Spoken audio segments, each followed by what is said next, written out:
Hare Krishna, welcome back to the Bhagavad Gita study circle. We have been discussing Bhagavad Gita since last 1 year now, and we have covered about 3 chapters. And very recently, just few sessions ago, we completed the 3rd chapter, that is Karma Yoga. And now here we are in the 4th chapter, that is Transcendental Knowledge. So there are very beautiful shlokas coming up here in this particular chapter. In fact, I should say that there are some very famous verses of the Bhagavad Gita which are very often quoted in the TV serials or most of the programs, the social programs, the spiritual programs. These are some of the very important shlokas, and 2 of such shlokas we are going to cover today, which are very, very famous, very popular, and very interesting. So, as usual, we begin with our pranam mantras. So, let me share the screen, and you can all please join. We also have Achyutanji joining us. Thank you so much, Achyutanji. So, let's begin the session with the pranam mantras. Let me share the screen, and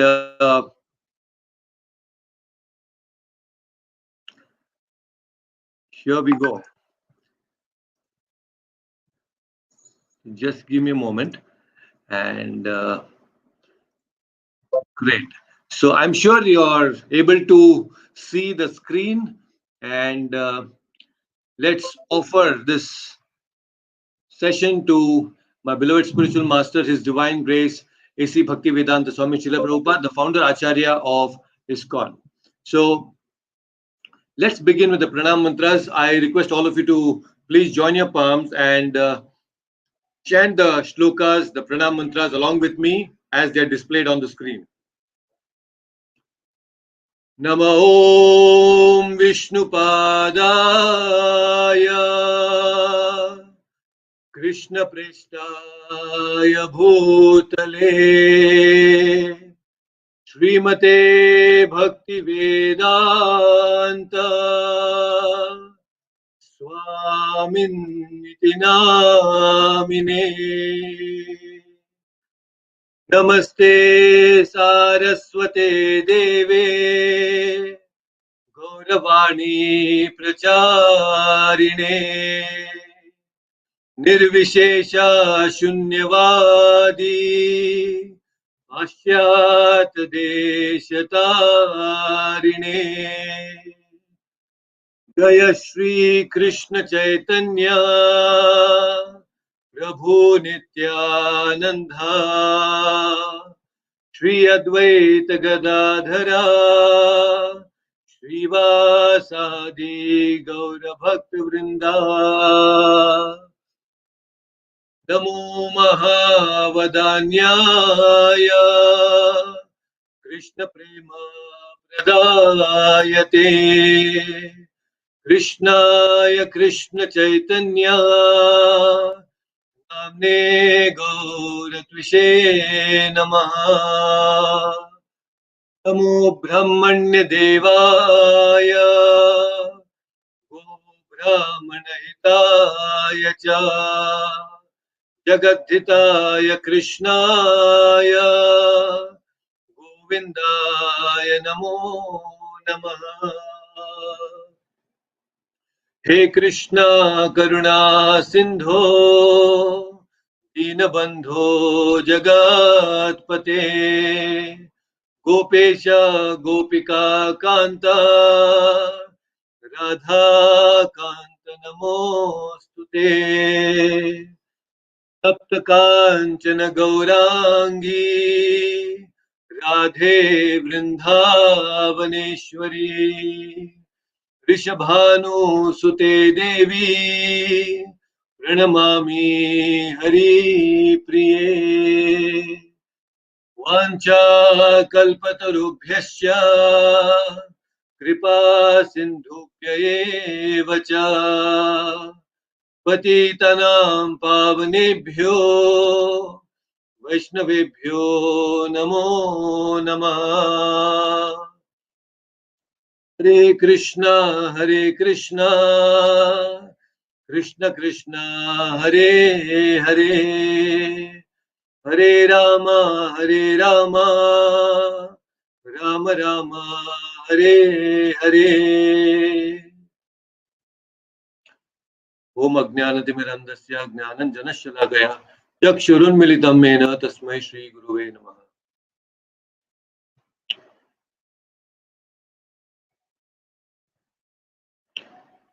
Hare Krishna. So once again, welcome all of you. We have Vinod ji. We also have Hina Mataji joining us. So very nice to see all of you back again into the Bhagavad Gita session. So this is session number 39, and we have discussed so much in Bhagavad Gita, and it's always so much deep to study Bhagavad Gita. Bhagavad Gita is like ocean. There is so much to know, there is so much to assimilate, there is enough knowledge for all of us to just build more and more and get closer to Krishna. But if you really want to understand Bhagavad Gita, we should not be swimming on the surface level. We need to dive deep. And that's why we call this as Bhagavad Gita study circle. We just don't run through, we just don't go through Bhagavad Gita. We are actually studying Bhagavad Gita. Can anyone tell me, when people go, especially the fishermen, when they go to the ocean and they want to fish, which are the fishes which actually get caught in the net? Can anyone tell me in the comment section, or maybe you can just uh, reply or unmute yourself on StreamYard, and all my dear devotees here on YouTube, you can also comment and leave your comments here. So, which are the fishes which actually get caught in the ocean? Where do you think which type of fishes get caught?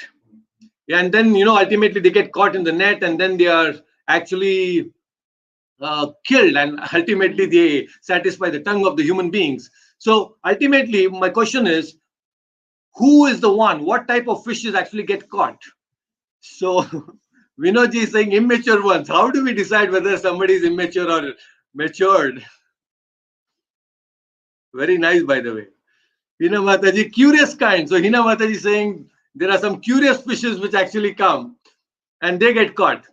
So yes, they are curious to know something. But when they're curious, what do they do, Hina Mataji? When somebody gets curious, the fishes, when they get curious, what do they do? And by the way, that's because of their immatureness and their recklessness. That's why they do something very, even if they are very curious, they could still be not caught, right? Why do they get caught? Let me see if somebody gets the right answer. You are very close to it. They get trapped in the net, the fish net, and they ultimately die. How do they get caught? They want to know the new things. Okay, Uma Kumar is saying, all very nice. You are becoming very philosophical, all of you. That's nice. But practically speaking, I want to give some more chances to all of you. Which, when they are reckless, when they are immature, what do they do? What do they do? Don't listen to the advice of the elders. I know you're having trouble with your younger son, maybe. Mataji, or maybe even Dev is troubling you. That's why you're saying this. So that's not the right answer. So what happens is, you see, because of their recklessness or because of their immaturity, and like you say, they are very curious, the fishes, although all these things are there, what they do is they actually come to the surface of the ocean. The net actually is not very deep. The net is actually floating on the surface of the ocean. And these curious, reckless, immature fishes, when they actually try to come on the top, on the surface level, that's when they actually get caught, right? But when the fishes are deep in the waters, the net cannot catch them. So in study of Bhagavad Gita, we should also not be floating on the surface level. We should actually go deep. If we are simply floating on the surface, then mrityu will come. Death will come and trap us. Just like the net comes and catches all the fishes which are on the surface and they get trapped. So if we are also simply floating on the study of Bhagavad Gita at the surface level, then we will also be caught by mrityu. So does that mean that we are not going to die if we study deep? No, we will die, but we will not have a repeated birth again. So you have to go deep in the study of Bhagavad Gita. Otherwise, we have to face death and again come back again into this material ocean. Amrityu, Amrita, we will be able to achieve Amrita. Mrita means death. Amrita means that which is not going to die. So if you want to really have this Amrita with you, then you need to go deep into the study of Bhagavad Gita, right? So that's what we are trying to attempt here and understand Bhagavad Gita in a deeper sense. So let's have a quick recap, because last session we had on practical spirituality, and I'm sure there is that evaporation of knowledge that happens over a period of time, because Krishna said in the third verse of the fourth chapter, what did he say? Sakale neha mahataha yogo nashta parantapa. It's the effect of time, it's the power of time which makes us forget everything. The knowledge evaporates. So it's been 2 weeks, and I'm sure that knowledge has evaporated a little bit. So let's have a quick recap. So what has happened in the third chapter is Krishna has very beautifully explained the Karma Yoga. So now, as he was explaining Karma Yoga, Arjuna was probably getting the question, why and how is that Krishna all of a sudden is going to speak this? Why is he speaking this to Karma Yoga spontaneously? Is this something that he's speaking out of his spontaneous thoughts? So to clarify that, Krishna said, no, this is not a spontaneous thought. He said that I have spoken this knowledge to Vivaswan, the sun god. And then in turn, he has spoken to Manu, and Manu has spoken to Ikshvaku. And this is coming in parampara. But because of the effect of time, this knowledge has actually discontinued. The lineage is being discontinued. And that's why I'm speaking this to you again. Why? Because you are my Sakha. You are my friend. And we also understood the difference between Mitra, Suhrat, and Sakha, right? All these things we have covered in the previous session. So now, listening to this, Arjuna is having a question, a very logical question, because he knows that Krishna is his contemporary. He is his cousin, and they are almost of the same age. So now when Krishna's saying that, oh, I have spoken this knowledge to sun god, now Arjuna is getting a question that how can he speak to sun god? It's very logical to ask. He was probably thinking that, let me wait, Krishna will tell the answer, but Krishna was not reading the answer, because in the third verse he said that, oh, you are my Sakha, that's why I'm sharing this. But he didn't reveal why and how he actually spoke this to the sun god. So this is a very right time that Arjuna is going to ask this question. So I request one second. Let me add Dev. Okay, Dev's here. Dev, let's chant this shloka first, and then we will discuss this shloka. So let me share the screen. Okay, all right. So I hope the screen is visible to you. Yes, Prabhuji. 4.4. Yeah. So please repeat. Arjuna uvacha Arjuna Uvacha aparam bhavato janma Aparam Bhavato Janma param janma vivasvatah Param Janma Vivasvitaha katam etad vijaniyam Katham Edat Vijaniyam tvam madhav proktavaniti. Tvam Madhav Proktavaniti. Once again, Arjuna uvacha Arjuna Uvacha aparam bhavato janma Aparam Bhavato Janma param janma vivasvatah Param Janma Vivasvitaha katam etad vijaniyam Katham Edat Vijaniyam tvam madhav proktavaniti. Tvam Madhav Proktavaniti. You can read the translation by yourself. Yes, Prabhuji. Arjuna said, the sun god Vivaswan is senior by birth to you. How am I to understand that in the beginning you instructed this science to him? Wonderful. Thank you, Dave. So, Hare Krishna. Hare Krishna. So, very interesting question here by Arjuna. Arjuna is thinking now that how could possibly that Krishna has spoken this particular knowledge to sun god is, and sun approximately is about 120 million years ago. It's old. So he is now trying to understand from Krishna that how could he speak this knowledge. Very nice. Our culture is so beautiful. Atato Brahma Jignasa. The scriptures say that human life is meant for inquiry. We are supposed to ask deep questions, some very fundamental questions of life. So here Arjuna is asking some questions like this.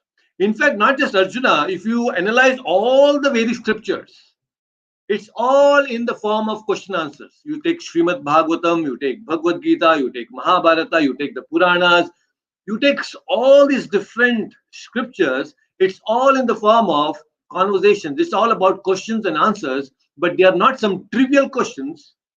They are questions related to life. They are questions related to our existence, the purpose of life.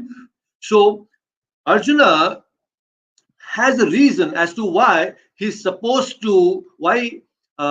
asking this particular question. So let's understand the content and the mood of Arjuna. What is the content of this question? What is the mood behind asking this question? It's very important.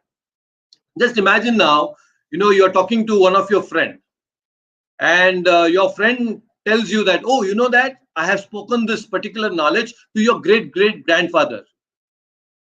How will you feel? You will think that what's happening. You have spoken knowledge to my great great grandfather when you were not even born. He is dead long back, and then you are telling me that you spoke this. You will not believe, right? You will say, hey, have you gone crazy? How could you possibly speak this knowledge to my great great grandfather? Something like that has happened to Arjuna, because he knows that he is my friend, although now he has accepted Krishna as spiritual master in the second chapter. But in a very humble way, he's asking that how Param Janma Vivasvataha. He's saying that Aparam Bhavato Janma. Okay, you and me have taken birth together, but Vivasvataha. How could you have spoken this to Vivaswan? Katam etad vijaniyam. Vijaniyam means how am I supposed to know this? Tom ado proktavan iti. So this is where Krishna also repeatedly has given this message in the Bhagavad Gita. Please have faith. Shraddhavan, you should always have faith in the words of Krishna. Faith is the basis for any interaction that we have in this world. Without faith, we cannot perform anything. If you get into the bus, you have that faith that the driver knows driving and he has a driving license. When you get into the plane, you are completely relying on the pilot. You have that faith, yes, this will deliver me to the right destination, right? We, on a day-to-day basis, even our regular things is based on faith. Without faith, we cannot operate. If you want to operate in this world, you need faith. So Krishna is saying, please have that initial faith. And based on that faith, you will understand this knowledge. Because a faithless person cannot understand Bhagavad Gita. That Adhav Shraddha is important. So he has asked this very logical question, and Krishna wants to explain this logical question to Arjuna. So that's very, very important. Okay. So let's go to the next verse, because Krishna is very beautifully answering what Arjuna has asked now. So I want, since there is some disturbance at Uma Kumar's place, I want Achyutanji to unmute, and let's chant the next shloka, Achyutanji. So it is 4.5. Let's see what Krishna is speaking in 4.5. I hope this is visible to you, Achyutanji, the screen. Yes, Prabhu. Yes. You can hear me? Shri, yes, I can. Okay. Shri Bhagavan Uvacha Sri Bhagavan Uvacha Bahuni me vyatitani. बहूनि मे व्यतीतानि Janmani tavacha Arjuna. जन्मानि तवाचर्जुन Tanyaham Veda Sarvani. तान्याय अहं वेद सर्वाणि Natvam Vetta Parantapa. न त्वं वेत्त परं तपः Good, very nice. So let's repeat that once again. Sri Bhagavanu Vacha. श्रीभगवानुवाच Bahuni me vyatitani.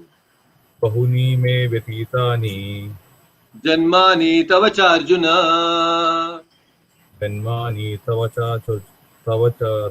Arjun Tanyaham Veda Sarvani. तानि अहं वेद सर्वाणि Natvam Vetta Parantapa. न त्वं वेत्त परं तपः. Wonderful. Please read the translation by yourself.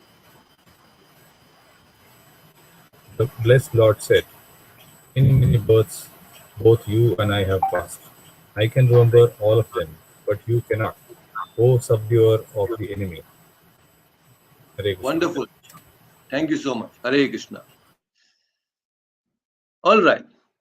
So here, the immediate answer that Krishna is giving to Arjuna here is many, many birds, both you and I have passed. You know, all of us, we both have actually come many times before, but I can remember all of them, but you cannot. So, Bahuni me Vetitani. So, what Krishna is doing here is he is actually taking this question to the next level. The whole framework of consideration has been expanded now to many lifetimes. It's not just about Krishna and Arjuna speaking in Dwapar Yuga. Krishna is telling Arjuna that don't think that it's just between you and me. Actually, this has been many, many lifetimes before you and I have existed. So, soul is eternal, Arjuna. So, you and I both have been existing. So, what's happening here? Krishna is telling and establishing a fact that he is superior to all the living entities. Why? He's saying that I can remember all of them, but you cannot. The same case is with us because we are like Arjuna. We don't remember what has happened in the past, right? So we all have memories, but we forget, right? We all have memories, but we forget. We tend to forget. And why have we forgotten all that has happened in the past lifetime? Can anyone give me an answer? Why do we forget?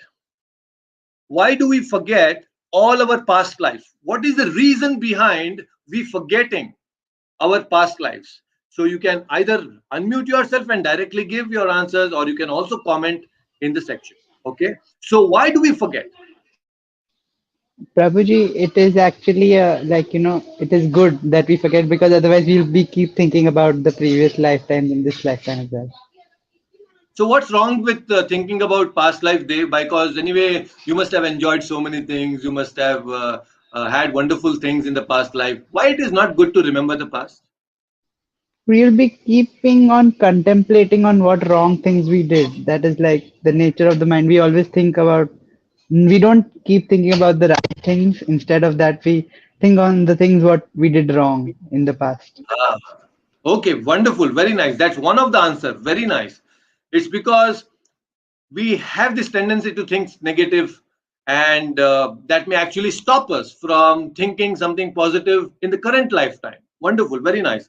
Vinod Chandanji is also saying that we will not be able to be enjoy our present. Very nice. It's very similar to the answer that Dave gave. Uma Kumar is also saying we will suffer a lot by remembering past life. Good.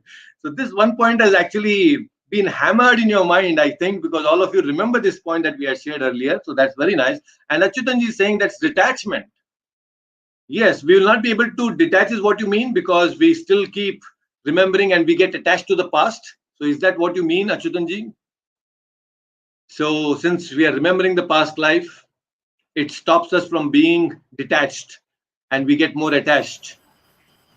Yeah, so Prabhuji, what I meant is basically, once you remain attached to the previous life, then Yes.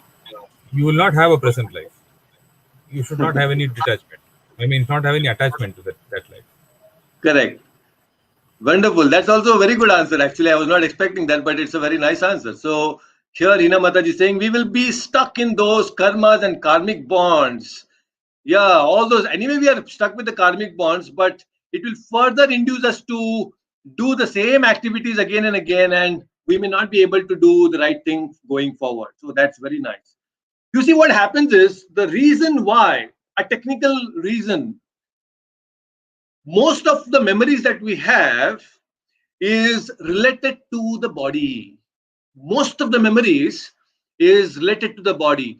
Oh, I got hurt. I still remember, I once pierced a sharp object in my belly region, and that mark is still there. I still remember. It gave me a lot of pain and hurt, and that mark is still there. We have some scars like that. So you see, some memories, most of the memories are related to the body, and some of them, maybe a little lesser than the body, the memories are related to the mind.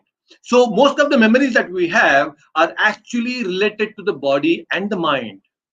So what happens is, at the point of death, now birth and death, they are memory wipers. These are very, very painful situations. Birth and death are memory wipers. So what happens is, the moment this body dies and we have memories which are related to this body, all our memories vanish. We all forget all the past memories. It's because they were all related to the body, and the body is dead and gone. And we get a new body. But still, sometimes we are able to remember the past life, especially children. It's because they have some memories related to the mind. There are some very strong impressions which are impressed upon the mind in the past life, and they are carried forward. And that's why some of them are able to remember the past lives. Not everything, but some of them. So that is why we forget. Why? Because majority of the memories that we have is related to the senses and the body, and we forget. Once it is gone, it's gone. That's number one. And the number two reason why we forget, and it's good to forget, is because, you see, in Krishna's arrangement, Krishna has created this body so beautifully that there is an inbuilt psychological defense mechanism within us. This defense mechanism is so nice that any painful situations, memories that we have, as per the force of time, we forget all those painful memories. And it is good, like all of you mentioned, it's good that we forget all these memories, because we will not be able to live our life if we simply continuously contemplate on all the past thing, all the garbage and all the painful, hurtful things that we have experienced. We will not be able to enjoy life. And that's why it's extremely important for devotees to forgive and forget. When you forgive, it becomes very easy to forget. Many people, they hold on to grudges all throughout their life. They want to maintain that grudge, and they are unable to forgive people for the hurtful things that they have said, for the hurtful things they have done to them. And we keep that vengeance within us.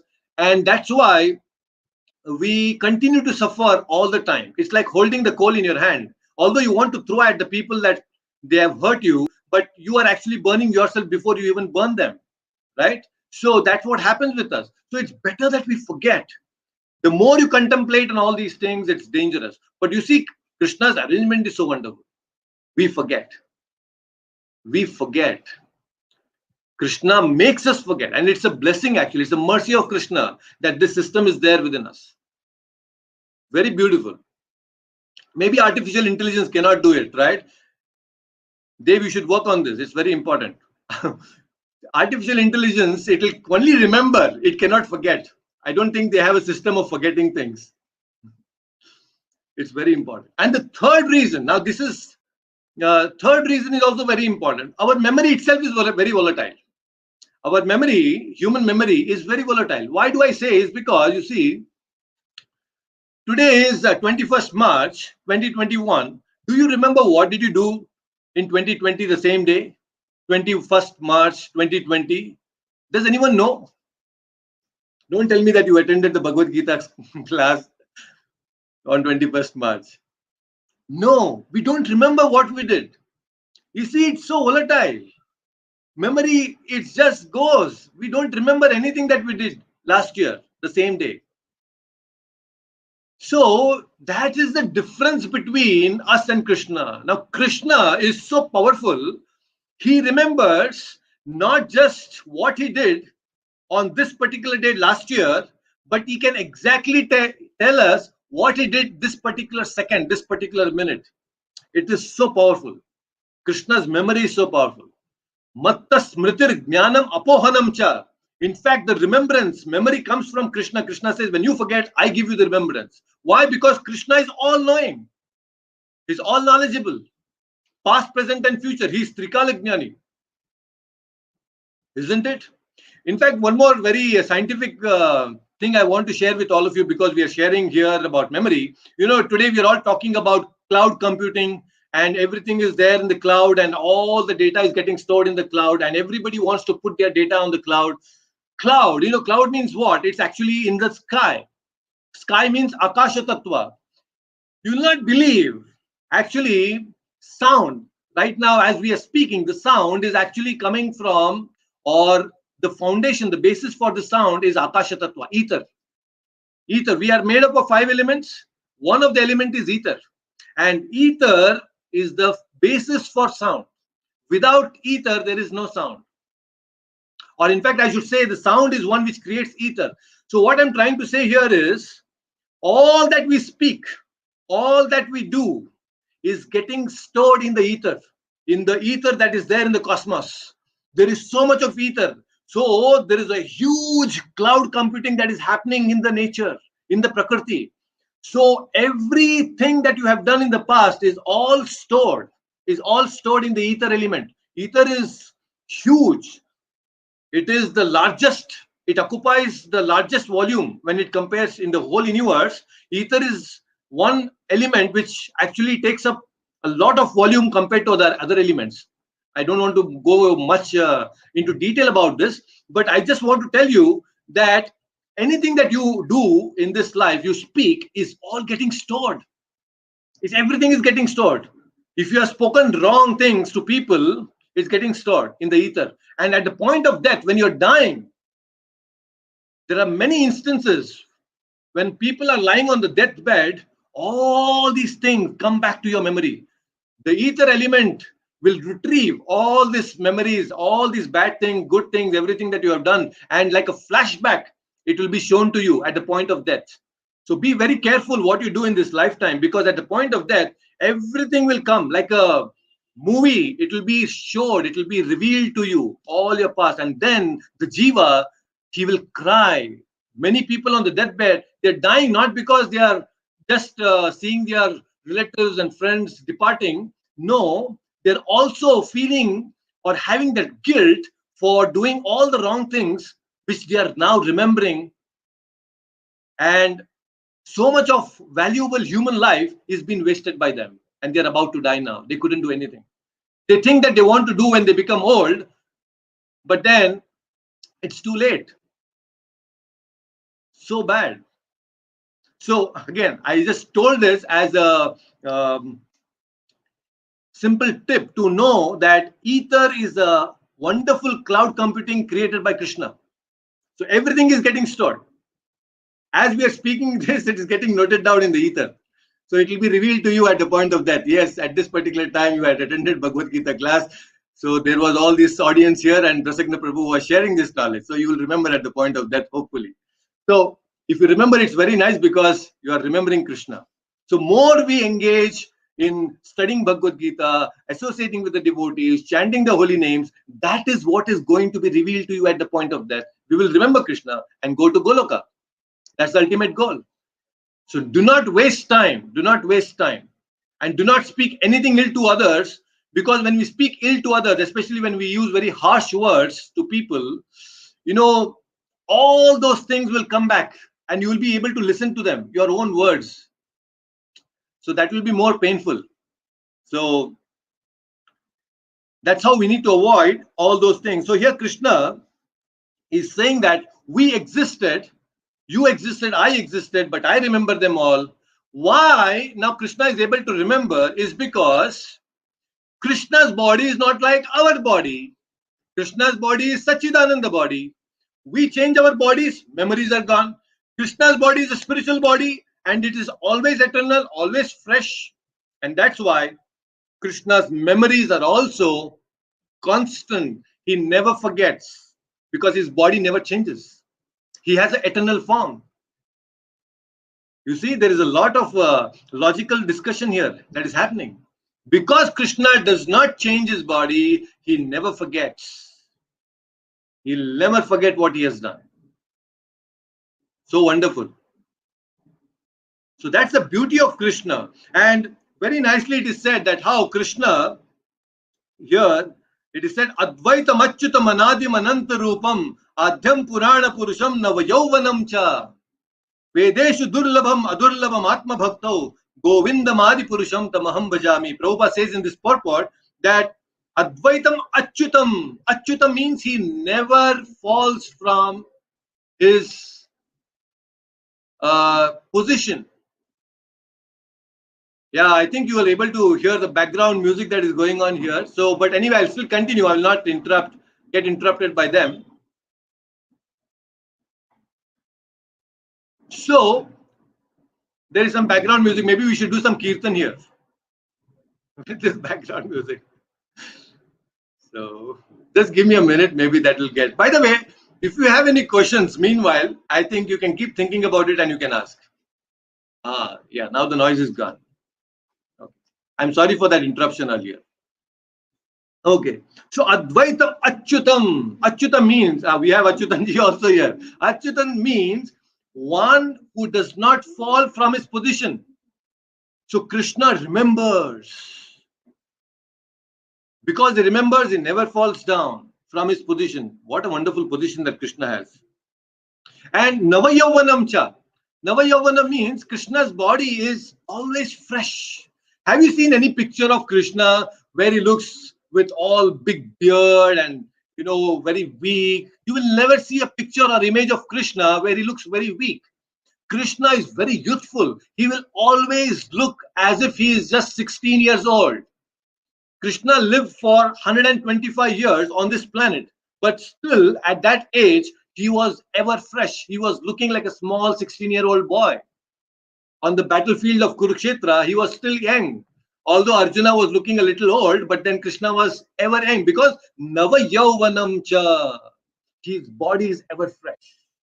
That is the special body. Now, if you want to remember everything and never be forgetful, then you should also get such Sachidananda body. So I'm sure you're all very excited to get this wonderful spiritual body. Just imagine all of you get the spiritual body. Once you get that body, spiritual body, you will never forget. You will remember everything. It's so wonderful. That will happen only in the spiritual world. And the best part of the spiritual world is you will not have any negative memories. You will not have any painful memories. In the spiritual world, it's all wonderful, glorious, blissful memories, and you will constantly remember them. So this is the position why Krishna never forgets is because he never changes the body. We change the body and we forget our memories. So that's one thing that Krishna is saying here. And he's saying that you existed, I also existed, O Parantapa. So that's very nice that Krishna is establishing his superiority here with respect to the jivas. So let's go to the next verse, and that's very nice. So we have Vinodji. Let's chant the next verse. It's a very interesting verse again. So you can unmute yourself and let's chant verse number 6. So is this screen visible to you, Vinodji? Let me add him to. Okay. Yeah, I think now you should be able to. All right. So, Vinodji, is this visible to you now? Yes, it's visible. Yeah. Wonderful. Ajopi san avyayatma Ajopi sanna ayatva ma bhutanamishwaropi san bhuta nameshwaropi san prakartim swamadhisthaya prakartim swamadhishtaya sambhavami atmamayaya. samabhami atmayaya. Once again. Ajopi san avyayatma Ajopi sanna vyaktatma bhutanamishwaropi san bhuta nameshwaropi san prakartim swamadhisthaya prakartim swamadhishtaya sambhavamyatmamayaya. samabhami atmayaya. Wonderful. Very nice. Thank you. You can read the translation by yourself. Yes. Although I am unborn and my transcendental body never deteriorates, and although I am the Lord of all sentient beings, I still appear in every millennium in my original transcendental form. Wonderful. Thank you so much. Thank you. So, again, a very interesting shloka here.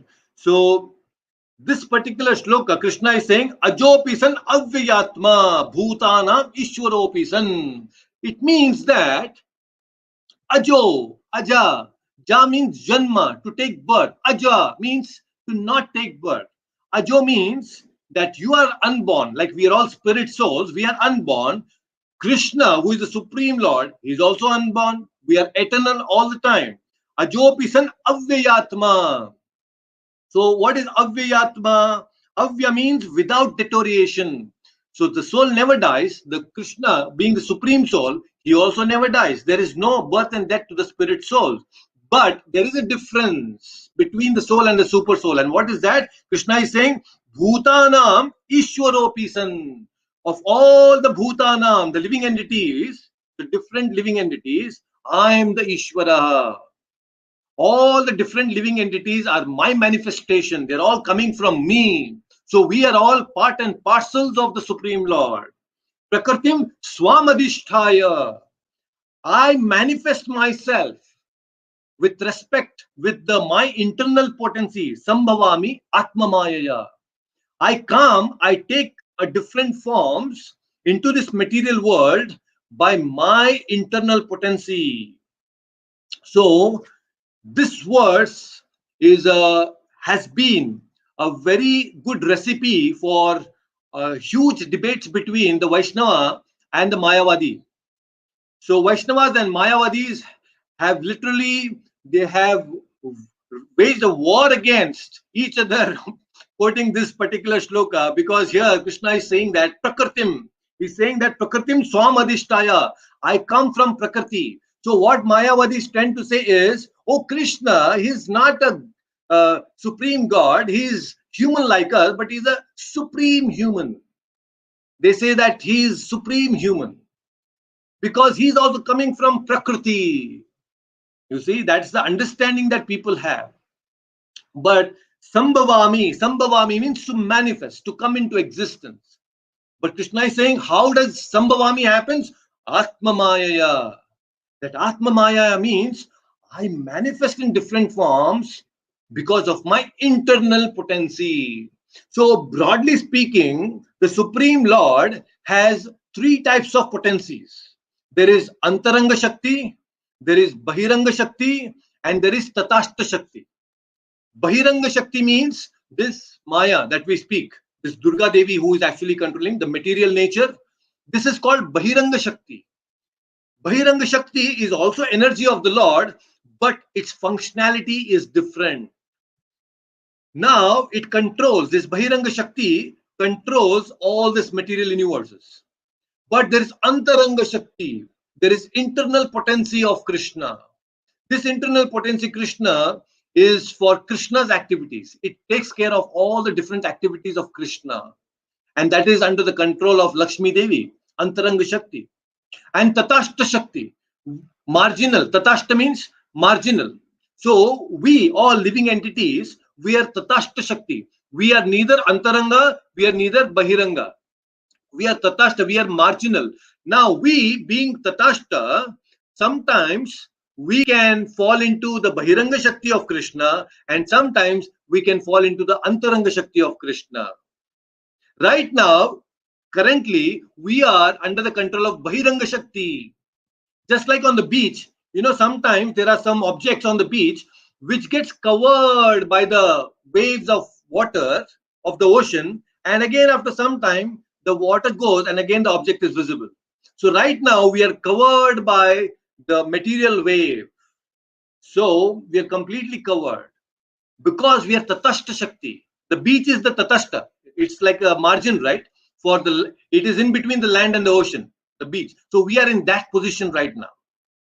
It's like that for us. So we are covered by this material nature.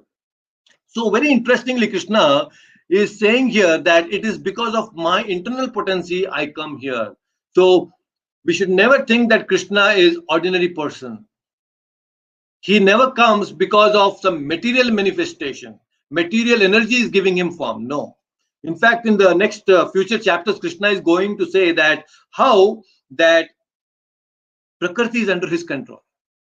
He says that all this Prakriti is Maya Adhyakshana Prakriti Sweta Characharam. He says that all this material energy is under my control.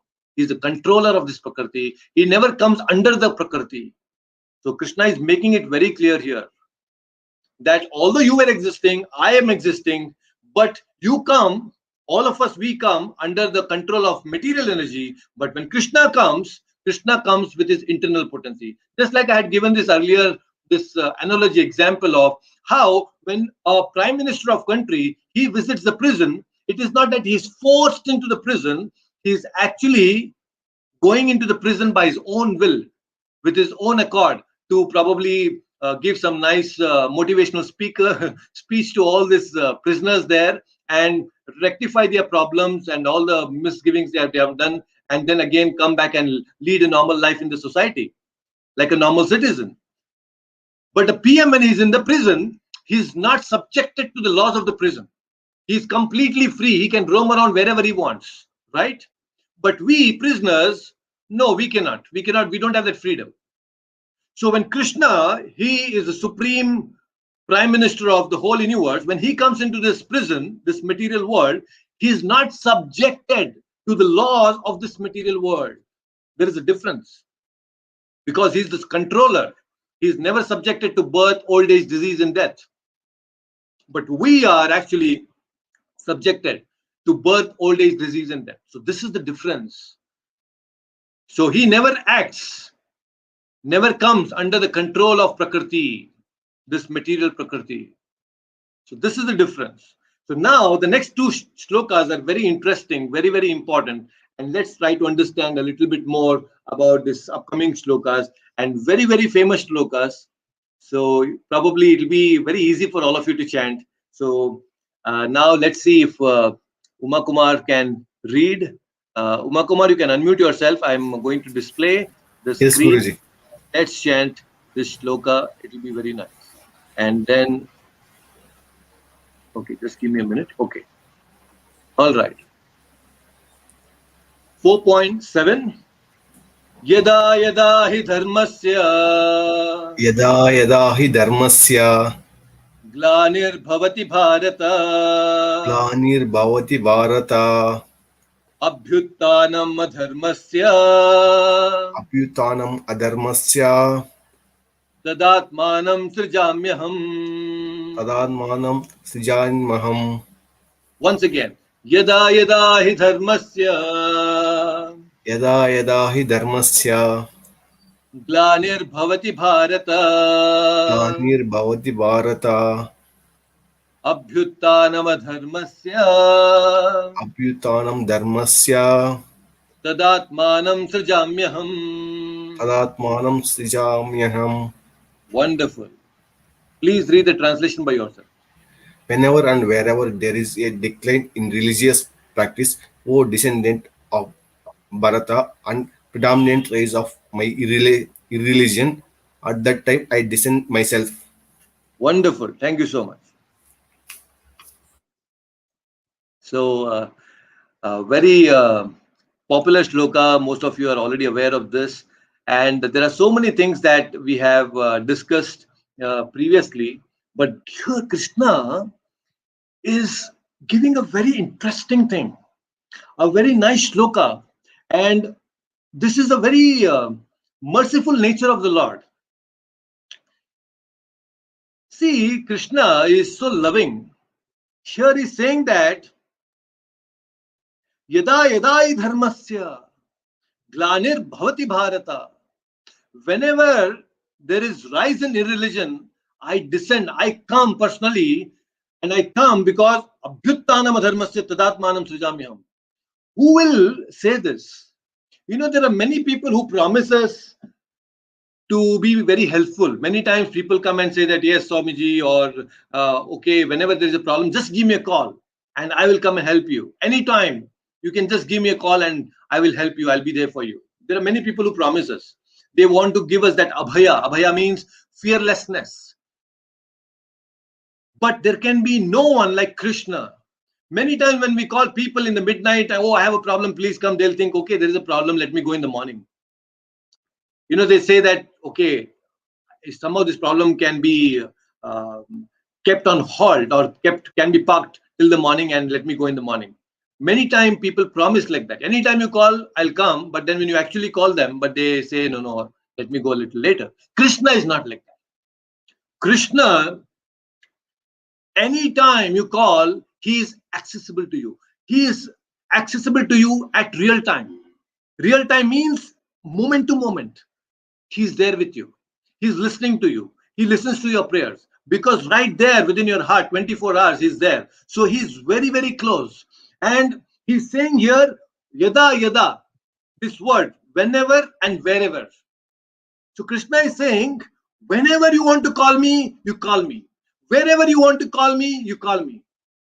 Because he can access every place and any time. Just imagine you are somewhere in the different world, maybe in America, in US or UK, and you need some help. You call somebody in India, they cannot come immediately. One thing is the time constraint, plus there is so much of distance. But Krishna is saying, I don't have this constraint of time and space. You go to even hell or heaven, Krishna can come there. So that's why, Eda, Eda, wherever and whenever. You give me a call, I'll come. But nobody wants to call Krishna. Unfortunately, they don't have the number to call Krishna. They're simply dialing all wrong numbers and it's simply going here and there. They never actually dial Krishna. We are so hopeful and try to have this faith on so many people, but we don't keep the same faith on Krishna. We're dialing wrong numbers. So, what is the best way to call Krishna? Chant Hare Krishna. That's the wonderful number. Hare Krishna mantra is the number. It's not a 10-digit number, it is a 16-word mantra. It is 16-word mantra which you chant and you get access to Krishna. Hare Krishna, Hare Krishna, Krishna Krishna, Hare Hare, Hare Rama, Rama Rama, Hare Hare. This is the number to call Krishna, but we don't call. Right? So, Glanir means decline. So, what is going to decline? Dharmasya. Whenever there is decline of dharma, whenever and wherever, Krishna is saying, I will come. Srijamyaham. Abhyuttanam adharmasya. Abhivriddhi. When adharma is becoming more and more popular, adharma is rising constantly, is flourishing, then I will come. I will descend. Who can speak like this?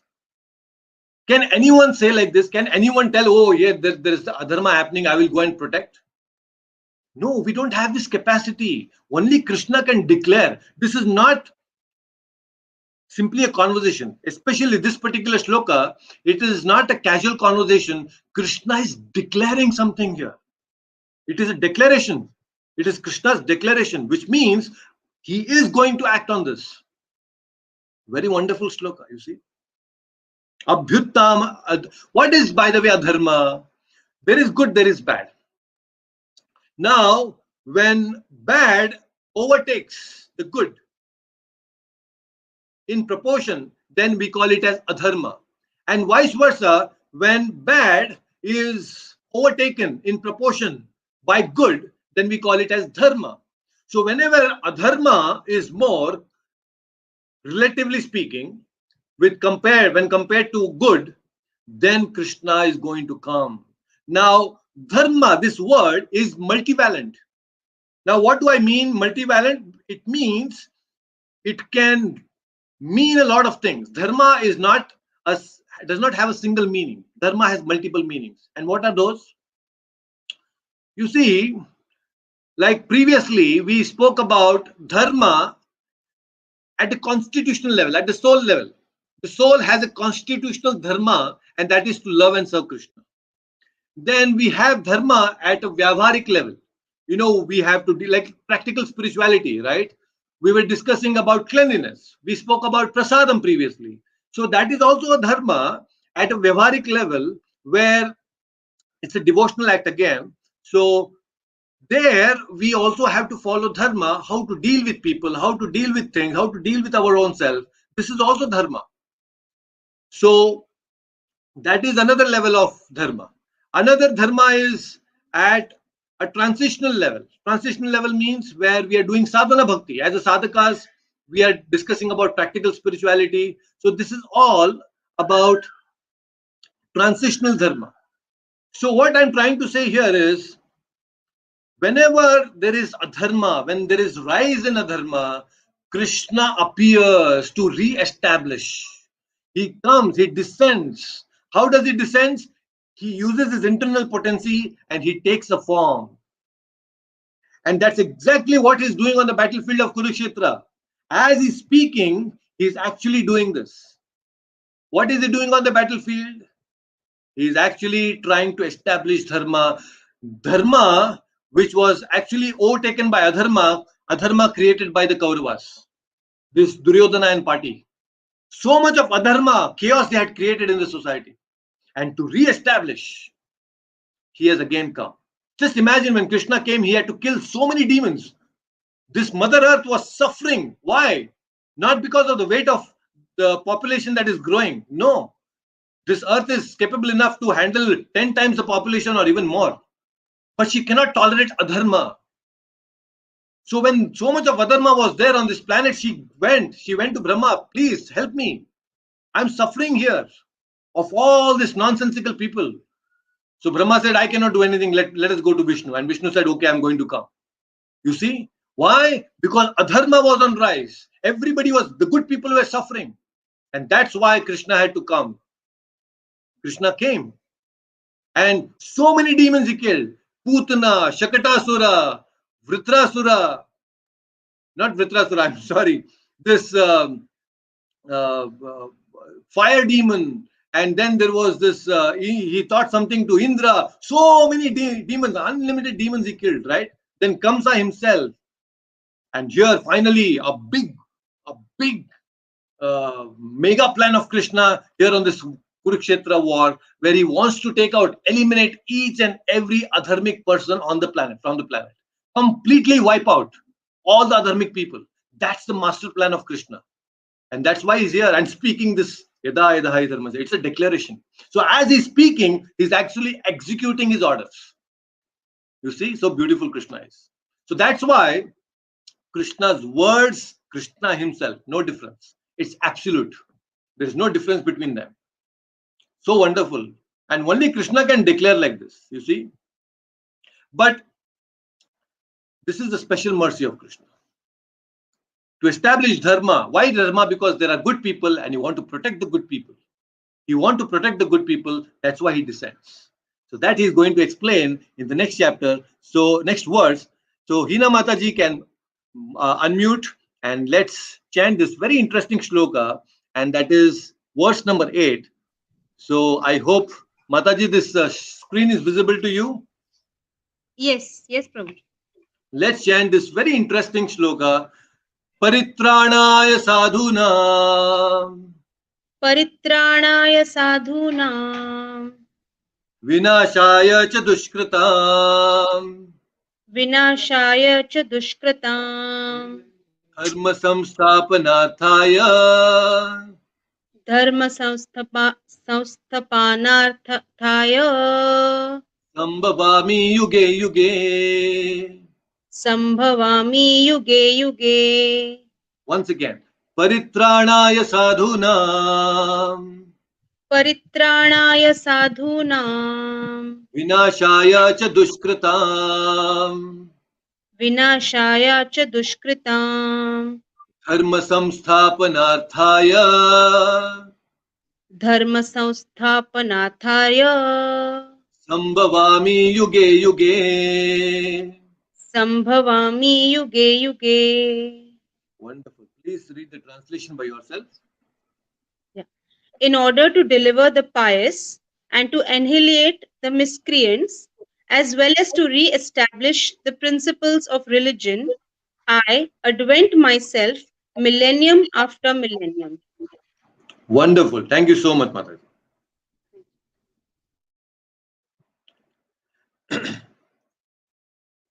Great. So this is a very interesting shloka again.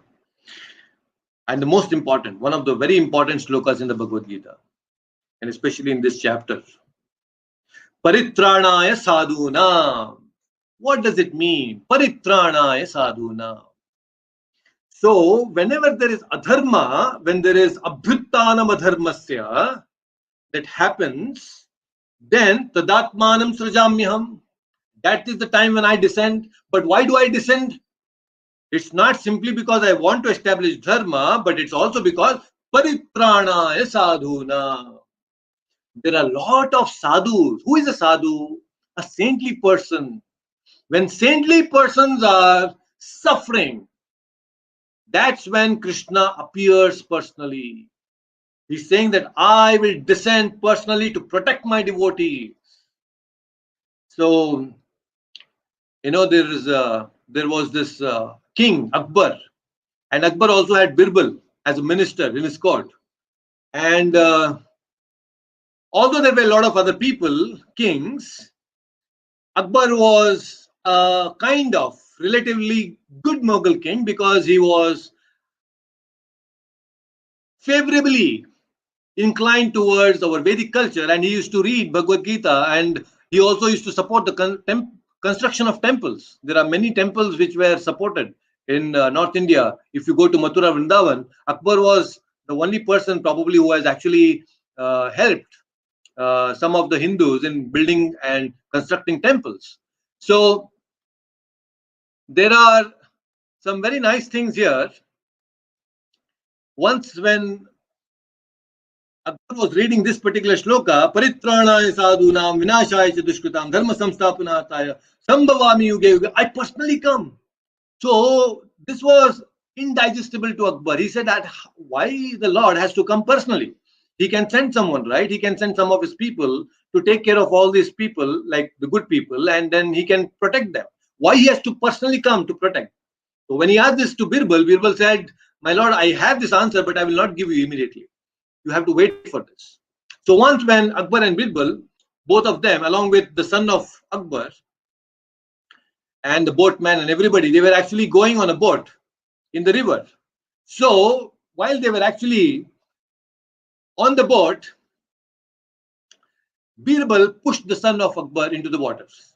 Suddenly, when he saw the son falling into the waters, Akbar himself, he jumped into the waters and he protected. And when he came back onto the boat, he said, Birbal, how could you do this? You are my minister, I pay you, and you are pushing my son. So then Birbal said, my lord, when your son fell into the water, why didn't you ask some of your soldiers to jump into the waters? Why did you personally dive into the waters?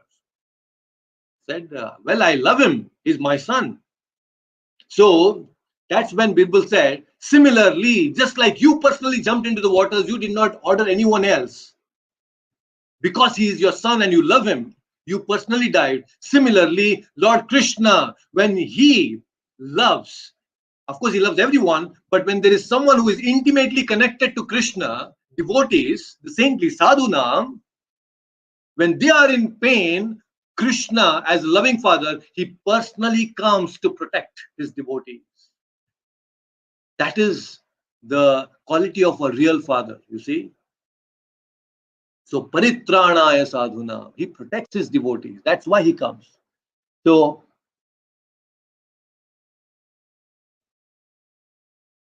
I also have some comments here on YouTube. So, I see there is Nakul Atni who has joined us here. Thank you so much, Nakul, for being here. And he's saying that I'm your big fan. Oh, I was not aware, but anyway, I'm really thankful to have this comment from you. Thank you so much. All right, so let's continue with the discussion. I saw so many comments, so I just wanted to see what it is, if there are any questions. So here we have this very next line. He says, Vinashaya cha dushkritam. So here he's saying that I will destroy all the inimical people, those people who are going to give pain to my devotees, sadhunam, I'm going to destroy them. See, the order in which Krishna speaks is also so nice. Krishna is very nicely saying, first he said, I come onto this planet, this material world, because I want to protect my devotees. He's not saying that I come here because I want to destroy the negative elements. Because to destroy the negative elements, just the blink of Krishna, when he blinks his eye, that's enough. He can shut down. What to speak? If he says that within the heart, if he says, if he wants, if he wills, he can stop our heartbeat. Right now, that capacity Krishna has. He's sitting in the demon's heart. He can just stop the heartbeat. That's enough. He will kill everybody.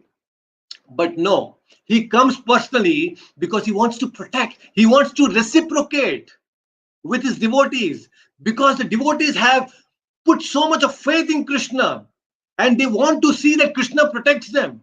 When Prahlad Maharaj was put into difficulty by Hiranyakashipu, to kill Hiranyakashipu was not a big deal for Krishna, for Narsimha. But he came personally from the Ugra Stamba. He came out of the Stamba. Why? Because my devotee has put so much of faith that I am present in this Stamba. I am present in this pillar. I have to prove my word, the words of my devotee right. I'm going to appear from the pillar.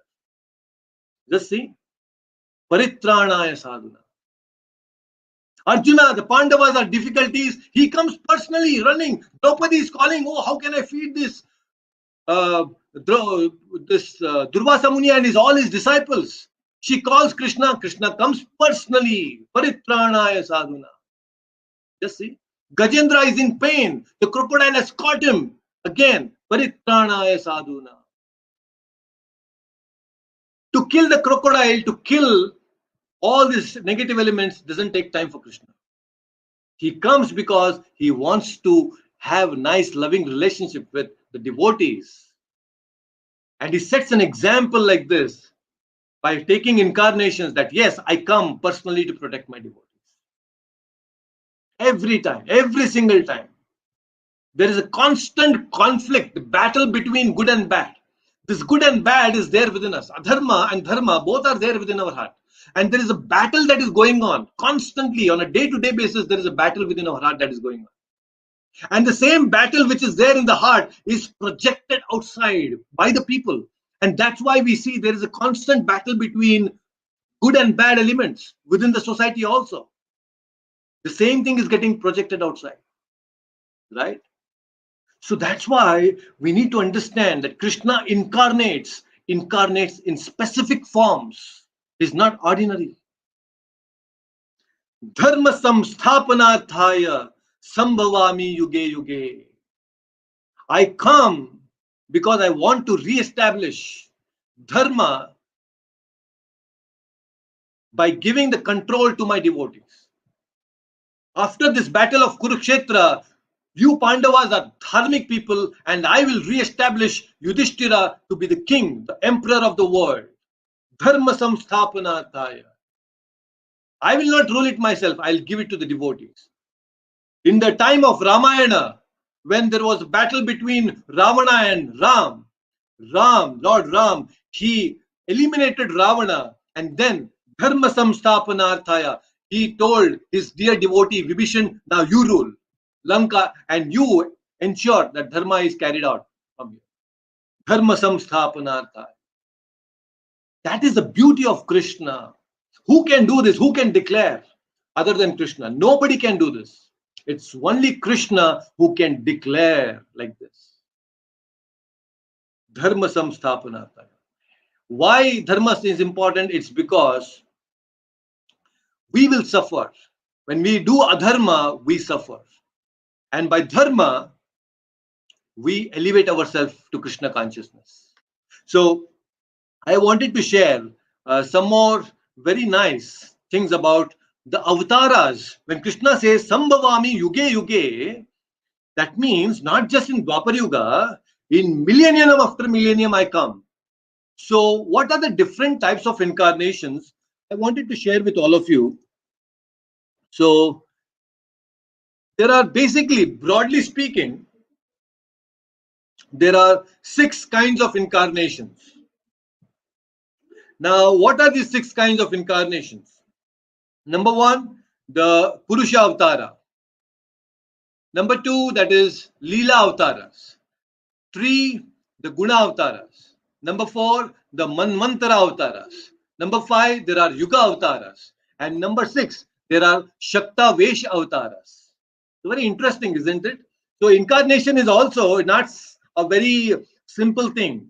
Actually, there is so much of details about the incarnations.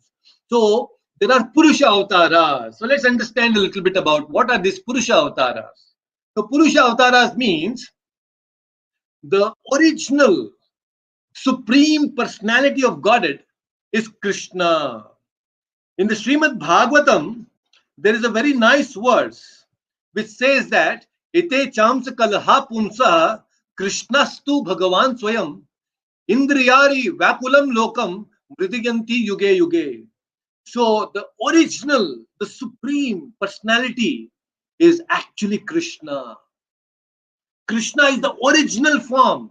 When we talk about the absolute form of the Lord, it is Krishna, the two-handed form with the flute in the hand, with the feather on his crown. The bluish boy, this beautiful lotus-eyed boy, is the original personality. Ete chams kalha pumsa. Vyasadeva is saying this. Very nice, very important.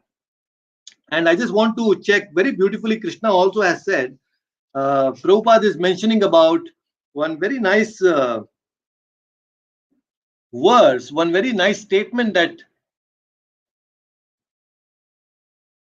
Krishna, just give me a moment, I'm just checking, very nice in the purport, Prabhupada has explained one very nice word.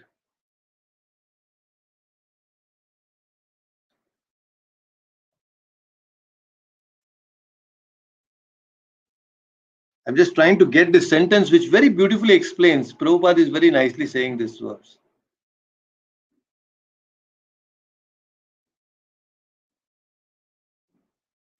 Just give me a moment.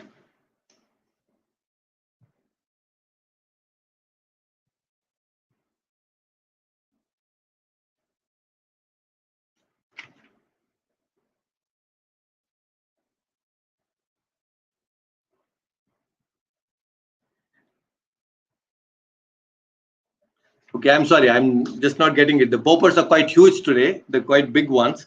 So it's difficult to get the exact sentence where very beautifully Krishna is explaining. You can read this particular purports of Prabhupada that we have discussed today. You will definitely get and enjoy very nicely the understanding of that particular sentence. Anyway, let me see if I get it later. So Purusha Avataras, what are these Purusha Avataras? Let's understand.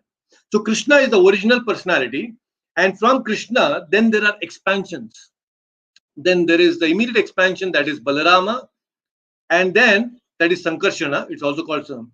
Then there is a quadruple, 4 prominent. Prominent means they are first quadruple expansions, which I'll not explain in detail today. They are called Pradyumna, Aniruddha, Vasudeva, and Sankarshana.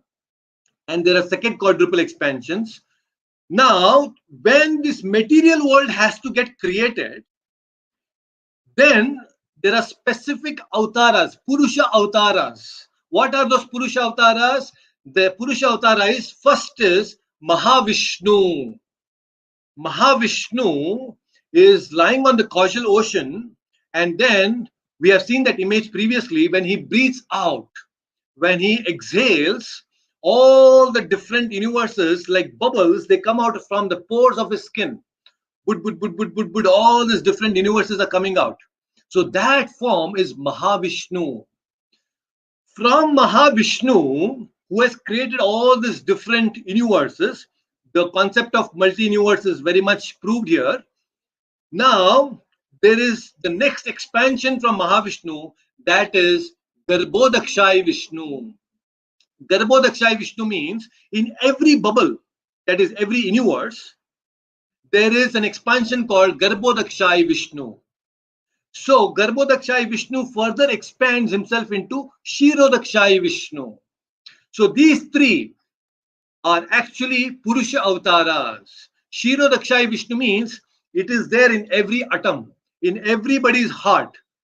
The form is actually Kshirodakshay Vishnu. So Mahavishnu, Garbhodakshay Vishnu, and then Kshirodakshay Vishnu. These three are called Purusha avatars. Then there are Leela avatars. Again, there are broadly speaking 25 Leela avatars. Leela means pastimes. We don't do Leela, right? Our activities are not called Leela. Our activities are called karma. But when Lord comes and performs his activities, they are not called karma, they're called Leela because they are transcendental. So there are about 25 Leela avatars which are explained in the Srimad Bhagavatam. Like Kurma avatara, Matsya avatara, it's Leela avatara. Then there is this, we have Krishna, we have Rama, we have Buddha. These are all different Leela avatars. Different Leelas, Narsimha, they come and they perform the Leela. That's why it's called Leela avatars. So these are all Leela avatars. Then the third is Guna avatars. Guna means there are three gunas, Sattva guna, Rajo guna and Tamo guna. Three gunas. So Sattva guna is actually under the jurisdiction of Vishnu. Now Brahma in one sense is actually an expansion of Vishnu who takes charge of the Rajoguna. And then the further expansion of Vishnu again is the Rudra who takes care of the Tamoguna. So there are a lot of details, but these Brahma, Vishnu and Shiva, they are called the Guna avatars of the Supreme Lord. Everything is actually emanating from Vishnu himself. And then there are the next level, next types of avatara, that is called Manvantara avatars. Now, in the day of Brahma, that is called Kalpa, that is 12 hours. In the 12 hours of Brahma, there are 14 Manus who come.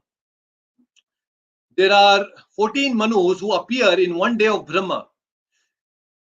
Let me explain to you this. What is Manvantara? There is this cycle, right? Satyuga, Treta Yuga, Dwapar Yuga, and then there is Kali Yuga. This is one cycle. Like this, 72 cycles of this Yuga, Mahayuga, is actually one Manvantara. 72 such cycles of Satya, Treta, Dwapara and Kali is one Manvantara. So this one Manvantara is actually taken control by one particular personality. Right now, we are in Vaivasvata Manvantara. And that's why Vivaswan. We earlier, the very first sloka of this chapter, Vivaswan. So he is actually the controller of this Manvantara, Vaivasvata Manvantara. So we are under his control. And the Indra, who is ruling in this Manvantara, is called Purandara. In the next Manvantara, there will be another Indra who is Bali himself. Bali will become the next Indra in the next Manvantara. Again, now point here is, there are 14 Manvantaras in the day of Brahma, in the 12 hours of Brahma, and there are different avatars, like for example, Vamana. Vamana is Manvantara avatara. Vamana comes, although it is called Leela avatara, but it is also called as Manvantara avatara, because specific to this Manvantara, Vamandev comes. And then there are Yuga avatars. Yuga avatars means like Satya, Treta, Dwapara, and Kali Yuga. So in the Satya Yuga, when the Lord appears, he comes in whitish form.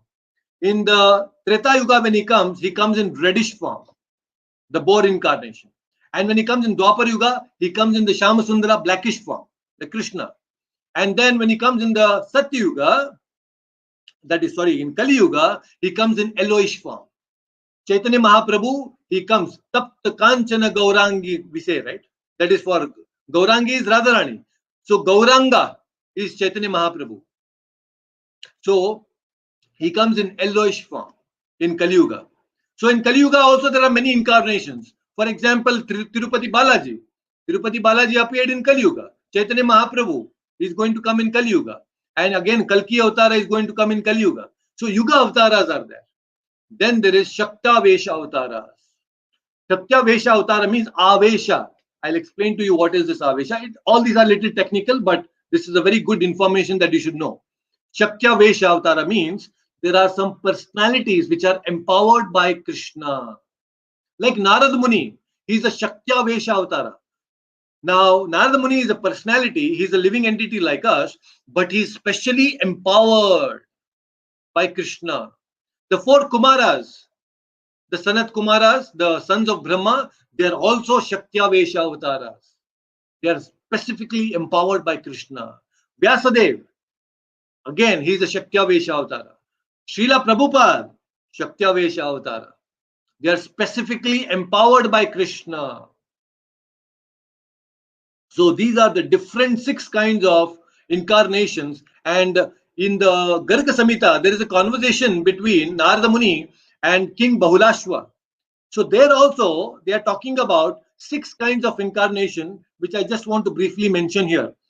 So there when Narada Muni is saying, he talks about Amsha Amsha Avtara, part of the part. So I'll not go deep into this. Amsha Amsha means part and parcel. Like we have this quadruple expansions. Krishna is the original personality, but then from Krishna there comes this quadruple expansion, and from those quadruple expansion there is further expansion. Though they are called Amsha Amsha Avtaras. Amsha Avtara means a part. Avesha, like I told you, Avesha, Shakya Vesha. Avesha means entrance into the Jiva. Narada Muni is a Jiva, but Krishna comes as an Avesha into them and empowers them. Prutu Maharaj. Now, Prutu is actually a living entity, but Krishna empowers them. So they are called Shakya Vesha Avtara. And Avesha can not be just of the Supreme Lord. Sometimes there can be Avesha of some negative elements also. You know, when Karna came, Karna is actually Surya Dev. He's an incarnation of Surya. But Karna has had an Avesha of a demon.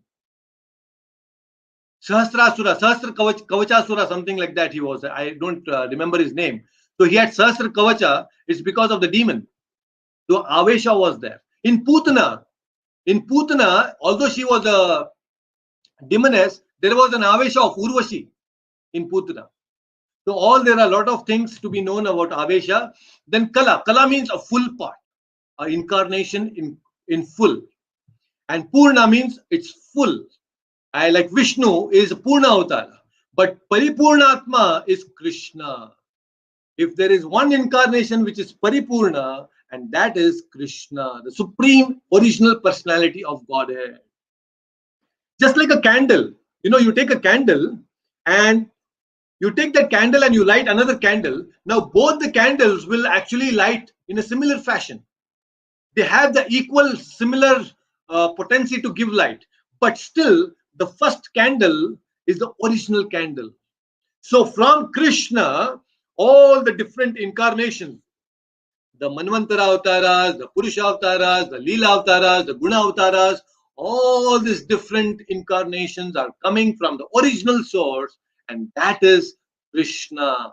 This is being established by the Shastras in the Srimad Bhagavatam, and all the different great personalities, Acharyas have confirmed this, that Krishna is the original personality of Godhead. This is very important that we should know. Right? So now, if you have any questions, we can take up some questions.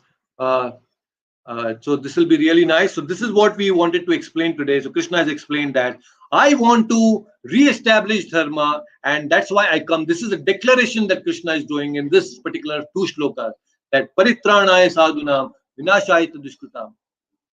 So yuge yuge, I'm going to come every millennium after millennium to protect my devotees. So now you can feel free to ask me questions. So let's have some round of questions for the next five minutes. So we have discussed very nice shlokas today, and as you are thinking about the questions, let me find that particular verse, particular sentence what Prabhupada had mentioned.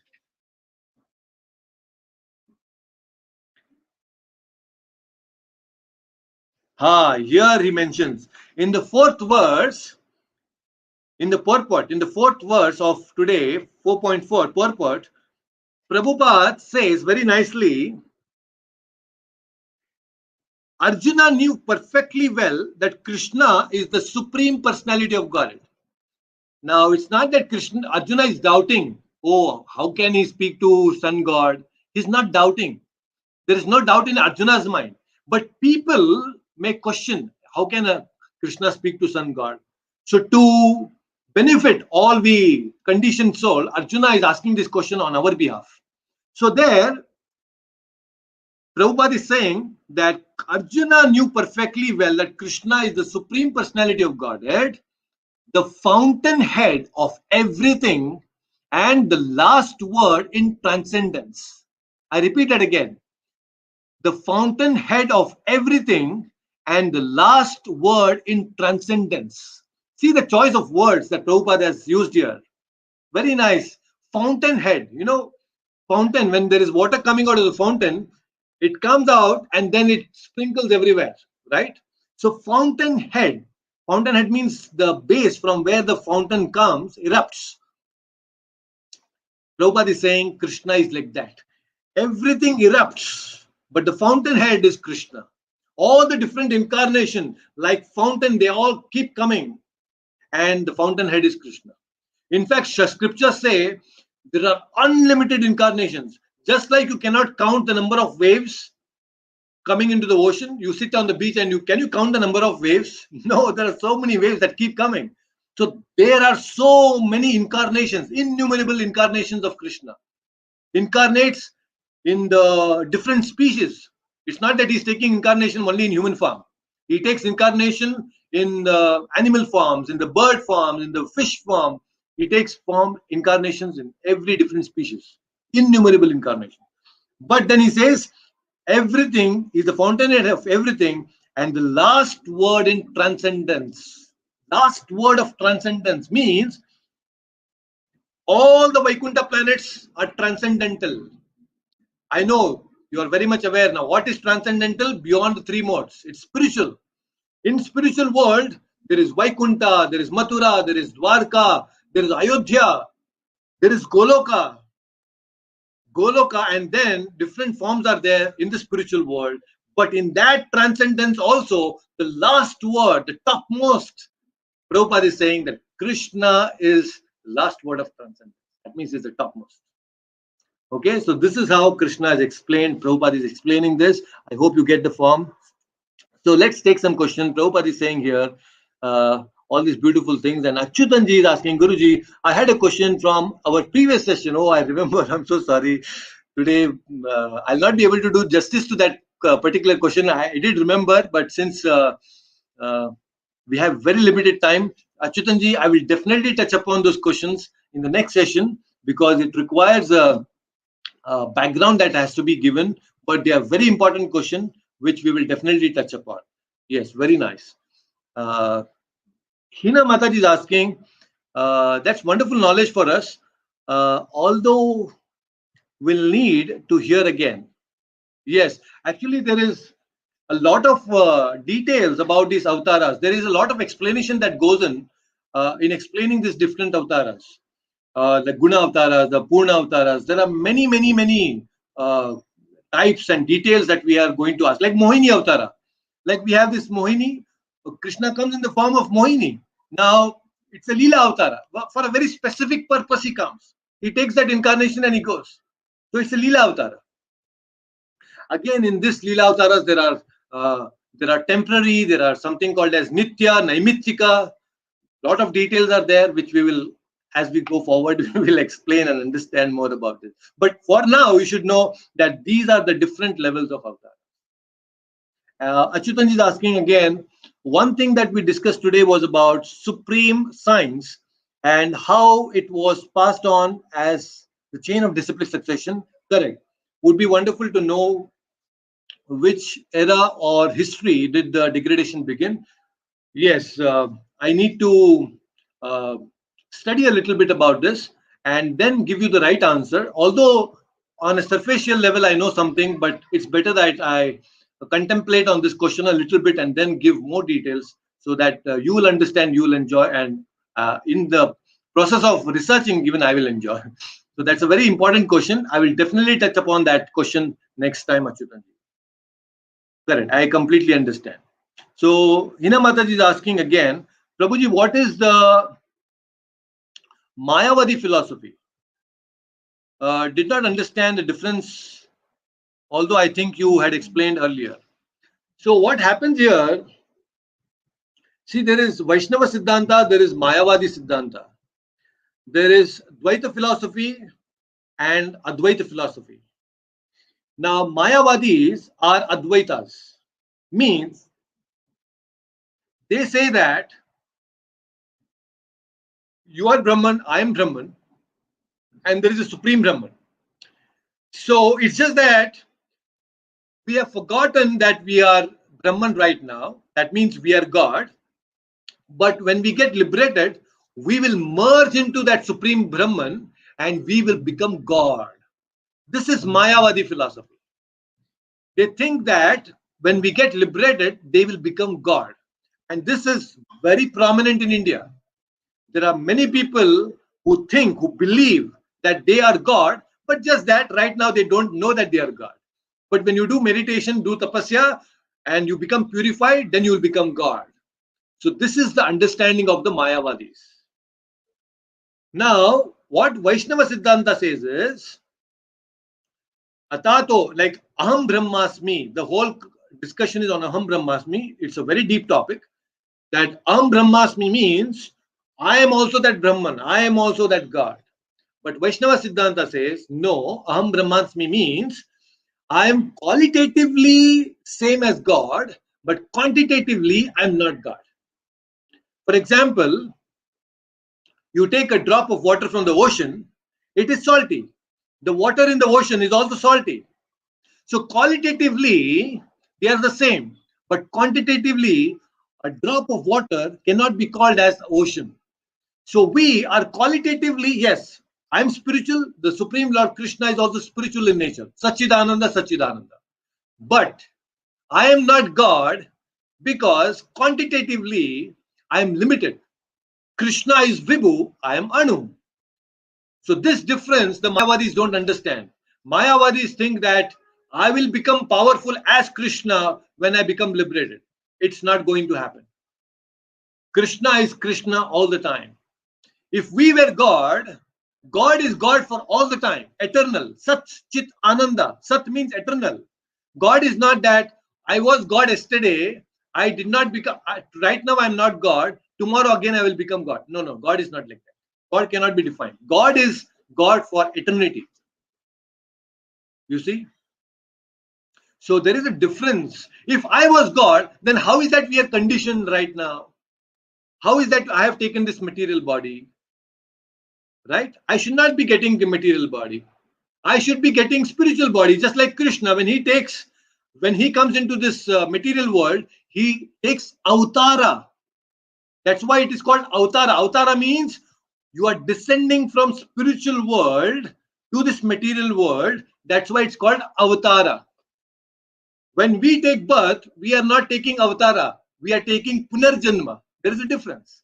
And we are taking this material body. We are not taking spiritual body. So I'm not God because I'm accepting this material body. I'm not God. God never takes material bodies. Right? We are becoming old. We are going to die one day. So this difference is there between the Jivatma and the Paramatma. This difference is not understood by the Mayavadis. Now, Krishna is going to smash all these misconceptions in the Bhagavad Gita. All these are actually to tell the Mayavadis that we are not same as Krishna. We are not Krishna. Right? So I hope this gives you a little idea about what is Mayavada and what is the Vaishnava Siddhanta, the Dvaita philosophy, Advaita and Dvaita. So there is oneness and difference. This is called the philosophy of Chaitanya Mahaprabhu, Achintya Bheda Abheda Tattva. Achintya Bheda Abheda Tattva means there is simultaneous oneness and difference between us and the Supreme Lord. Oneness in quality, difference in quantity. So that is Achintya Bheda Abheda Tattva. So we'll explain and understand more about this as we go forward. So there are a lot of things that we want to discuss. Right? So any more questions? If there are any, please feel free to ask. If not, then we will definitely touch upon the question that Achyutanji has asked. I'm really sorry I could not touch upon that today, but next session definitely that question will be asked, and it's very important. And since we have just discussed about Paritranaya Sadhunam, and also we have discussed about how Krishna appears again and again to protect the sadhus, so this is very relevant question to these two shlokas, the 7 and 8. So we will definitely touch upon this next session. Okay. So thank you so much for joining today once again. So we will definitely discuss more and continue our study. And Krishna is going to wonderfully explain in the 9th verse about his position, about Krishna's supreme position in the 9th verse. So that will be an amazing thing. We will get more details about Krishna's personal potency and Krishna's beautiful forms and qualities. So I think that will be really very nice. So Krishna is very merciful Lord, and he's explaining all these things for our benefit. Okay, so wonderful. Please take care. We'll see you again, and we'll meet you also very soon, probably in the month of April or May. I'm planning to visit Mumbai, and when I come there, I'll meet some of you, and also Pune. So I think Uma Kumar will be there in Pune, and me too. Guruji, hello. Yes, yes, Uma. Guruji, now I am in Bangalore, Guruji. Oh, I wonderful. came. No problem. Yes, I'll Guruji. meet you in Bangalore. Although right now Definitely, I'm not in Guruji. Bangalore, but I'll meet you in Bangalore. Guruji, shall I call tomorrow regarding some? I No, have right doubts. now, since I'm in Hubli right now as I'm speaking, Okay, but Guruji. when I come to Bangalore, I'll definitely meet you. Okay, shall I call tomorrow, Guruji, for you? Please call anytime, no problem. Okay, morning 10:30. Is it okay for you, or any particular time? Anytime I will. after 11 should be fine. Anytime after 11 should be fine. Oh, okay, Guruji. Tomorrow definitely I will call Guruji. Please do that. Okay, thank you, So Guruji. Vinodji is saying, looking forward to meet you in.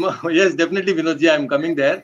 Hopefully in May, I'll plan to come. Pune and Mumbai is I have planned. So if I'm coming to Mumbai, I'll definitely meet all of you, and we'll see you personally. So please take care. Until then, we'll see you again next Sunday. Hare Krishna. Hare Krishna. Hare Krishna, Guruji.